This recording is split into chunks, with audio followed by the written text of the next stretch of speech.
Un été dans l'Est vous emmène en Haute-Marne à la découverte de la forêt haut-marnaise sur le plateau de Langres, un paysage de feuillus et de plaines qui devrait bientôt être classé en parc national.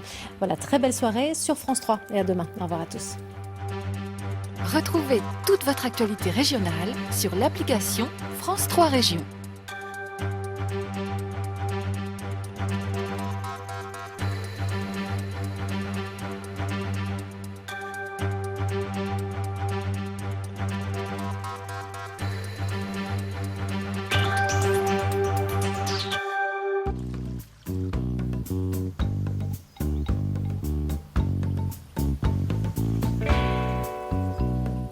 Tout cet été, on explore le Grand Est et on va même jusqu'à ses frontières puisque nous sommes ici à 4-5 km de la Bourgogne, sur le plateau de Langres. Ici, c'est la forêt qui est reine et elle recèle de nombreux paysages qui devraient être classés en parc national.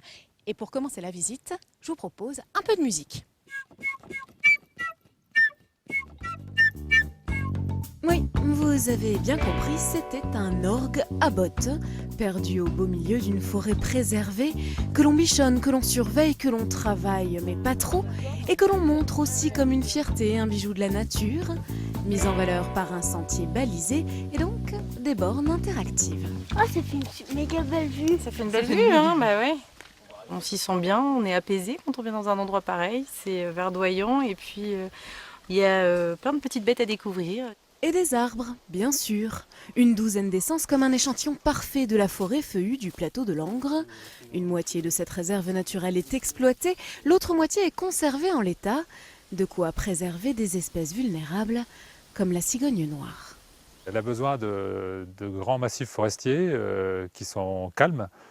C'est un oiseau qui est très, très craintif et qui craint énormément le dérangement. Et donc ici, elle trouve la quiétude et des arbres de bonne dimension pour installer son nid, donc qui fait à peu près 1,80 m de diamètre. Et donc elle a besoin de grosses branches pour poser son nid. Et puis il y a les petites fleurs, propres à ce milieu qu'est le marais tuffeux, joyau de la réserve. Le marais tuffeux, une formation caractéristique des forêts de Haute-Marne qu'on retrouve aussi quelques kilomètres plus loin, sous un autre aspect. Et ici, nous allons parler d'une formation géologique très particulière de ces forêts haut-marnaises. Et pour en parler avec nous, je suis avec Isabelle. Bonjour Isabelle. Bonjour. Alors là, on est en présence d'un marais tuffeux. Qu'est-ce que c'est qu'un marais tuffeux? Oui, alors un marais tuffeux, c'est ce qui se présente là devant nous. On le trouve souvent au sein d'un écrin forestier. C'est toujours situé en forêt. Et puis c'est en fait un site naturel humide qui est constitué comme ça sous forme d'escalier avec des vasques remplies d'eau. On a un sous-sol ici qui est constitué de dalles calcaires, en fait, des gros blocs de calcaire qui sont perméables à l'eau. Et juste en dessous, on a une couche de marne qui est une roche imperméable à l'eau. Et en fait, l'eau des pluies va ruisseler, tomber dans ces roches calcaires et se charger en calcium en fait. Et au contact des marnes, l'eau va sortir en surface vu que les marnes sont imperméables et du fait de réactions chimiques, de contact avec l'oxygène de l'air et des mousses, va former ce qu'on appelle le tuf. C'est cette petite roche poreuse là qu'on trouve sur tous ces escaliers. En fait, des vasques, Exactement, hein, voilà. D'accord, je vous propose de suivre ce marais tout le long. Allons-y. Ces tuffières sont d'habitude typiques des paysages montagnards, mais il s'en concentre ici beaucoup, le long des chemins forestiers, des paysages intacts. La nature vraie, la nature qu'on a laissé s'épanouir et qui nous emplit et qui nous permet de retrouver nos sources intérieures. Mais pour ceux qui sont plutôt tendance lézard à la recherche des pierres chaudes, ça aussi, la forêt haut-marnaise sait faire. Un petit criquet. Il est relativement rare en fait, on le retrouve dans les milieux secs ici comme ça. Donc on le surnomme aussi le criquet jamaïcain. Ah oui, en effet. Il est vert, jaune, rouge. Nous sommes sur une pelouse sèche, héritage des pâtures des siècles passés, comme un coin de sud, 800 km trop au nord. On a effectivement des influences méditerranéennes. On a une topographie aussi qui fait qu'on a une exposition intéressante au sud globalement.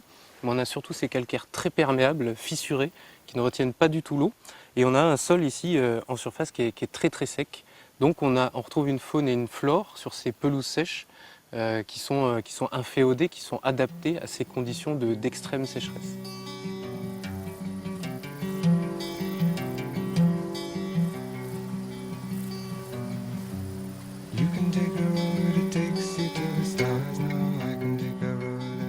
La réserve naturelle régionale de Vilmoron a vu le jour fin 2015. Elle fait partie de la périphérie du futur parc national. Aujourd'hui, beaucoup de projets sont en cours pour aménager, pour animer et pour poursuivre les recherches scientifiques sur le site.